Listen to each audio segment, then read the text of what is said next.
Shalom, kita melanjutkan lagi membaca kitab. Kita sudah sampai di Kejadian 42. Saudara-saudara Yusuf pergi ke Mesir. Setelah Yakub mendapat kabar bahwa ada gandum di Mesir, berkatalah ia kepada anak-anaknya, "Mengapa kamu berpandang-pandangan saja?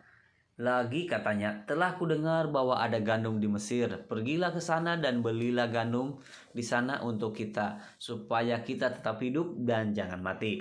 Lalu pergilah 10 orang saudara Yusuf untuk membeli gandum di Mesir.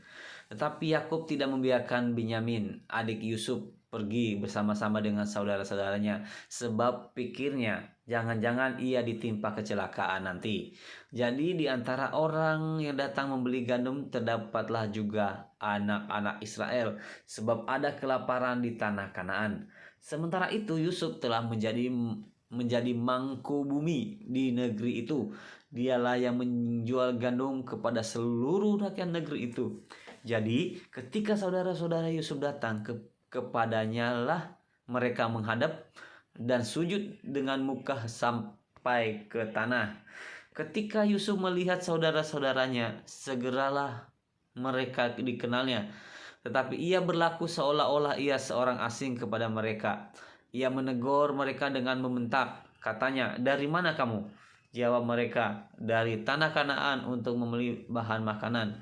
Memang Yusuf mengenal saudara-saudaranya itu, tetapi dia tidak dikenal mereka.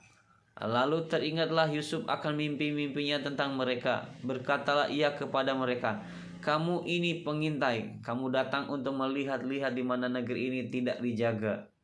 Tetapi jawab mereka, "Tidak, tuanku, hanyalah untuk membeli bahan makanan hamba-hambamu ini datang. Kami ini sekalian anak dari satu ayah. Kami ini orang jujur. Hamba-hambamu ini bukanlah pengintai." Tetapi ia berkata kepada mereka, "Tidak, kamu datang untuk melihat-lihat di mana negeri ini tidak dijaga."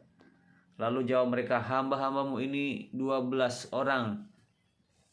Kami bersaudara, anak dari satu ayah di tanah Kanaan, tetapi yang bungsu sekarang ada pada ayah kami, dan seorang sudah tidak ada lagi."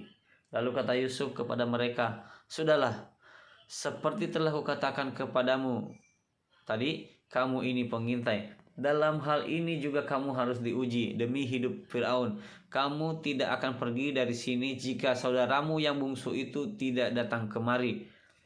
Suruhlah seorang daripadamu untuk menjemput adikmu itu, tetapi kamu ini harus tinggal terkurung di sini.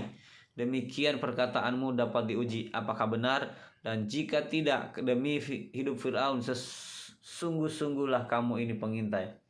Dimasukkannya lah mereka bersama-sama ke dalam tahanan 3 hari lamanya. Pada hari yang ketiga berkatalah Yusuf kepada mereka, "Buatlah begini, maka kamu akan tetap hidup. Aku takut akan Allah. Jika kamu orang jujur, biarkanlah dari kamu bersaudara tinggal seorang terkurung dalam rumah tahanan. Tetapi pergilah kamu, bawalah gandum untuk meredakan lapar seisi rumahmu. Tetapi saudaramu yang bungsu itu haruslah kamu bawa kepadaku, supaya perkataanmu itu ternyata benar dan kamu jangan mati." Demikianlah diperbuat mereka. Mereka berkata seorang kepada yang lain, "Betul-betullah kita menanggung akibat dosa kita. Betul-betullah kita menanggung akibat dosa kita terhadap adik kita itu. Bukankah kita melihat bagaimana sesak hatinya ketika ia memohon belas kasihan kepada kita, tetapi kita tidak mendengarkan permohonannya. Itulah sebabnya kesesakan ini menimpa kita."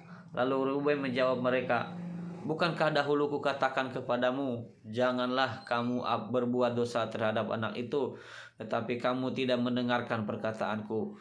Sekarang darahnya dituntut daripada kita." Tetapi mereka tidak tahu bahwa Yusuf mengerti perkataan mereka, sebab mereka memakai seorang juru bahasa. Maka Yusuf mengundurkan diri dari mereka lalu menangis. Kemudian ia kembali kepada mereka dan berkata-kata dengan mereka. Ia mengambil Simeon dari antara mereka lalu disuruh belenggu di depan mata mereka. Sesudah itu Yusuf memerintahkan bahwa bahwa tempat gandum mereka akan diisi dengan gandum, dan bahwa uang mereka masing-masing akan dikembalikan ke dalam karungnya, serta bekal mereka di jalan akan diberikan kepada mereka. Demikianlah dilakukan orang kepada mereka itu.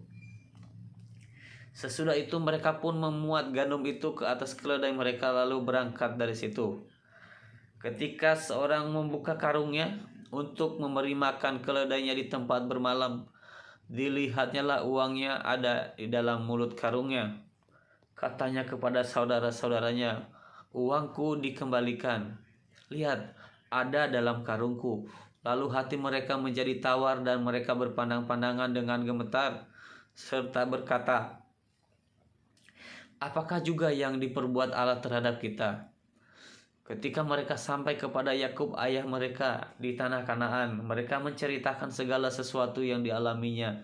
Katanya, "Orang itu, yakni yang menjadi tuan atas negeri itu, telah menegur kami dengan membentak dan memperlakukan kami sebagai pengintai negeri itu. Tetapi kata kami kepadanya, kami orang jujur, kami bukan pengintai. Kami 12 orang bersaudara, anak-anak ayah kami.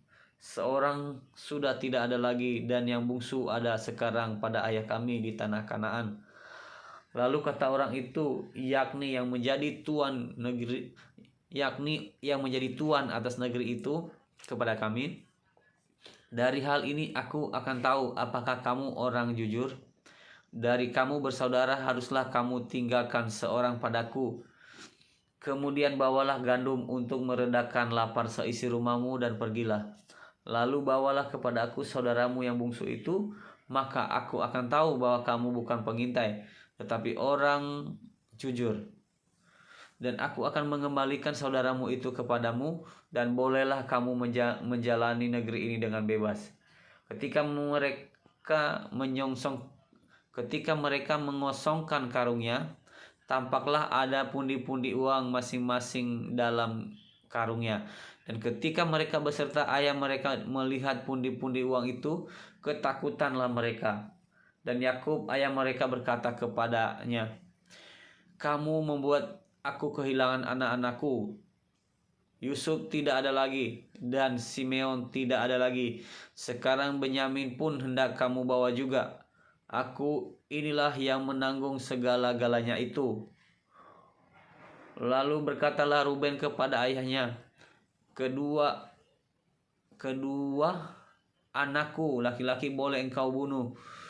Jika ia tidak kubawa kepadamu, serahkanlah dia ke dalam tanganku, maka dia akan kubawa kembali kepadamu." Tetapi jawabnya, "Anakku itu tidak akan pergi ke sana bersama-sama dengan kamu, sebab kakaknya telah mati dan hanya dialah yang tinggal. Jika dia ditimpa kecelakaan di jalan yang akan kamu tempuh, maka tentulah kamu akan menyebabkan aku yang ubanan ini turun ke dunia orang mati karena duka cita." Demikian membaca Alkitab hari ini. Terima kasih. Tuhan Yesus memberkati. Salam.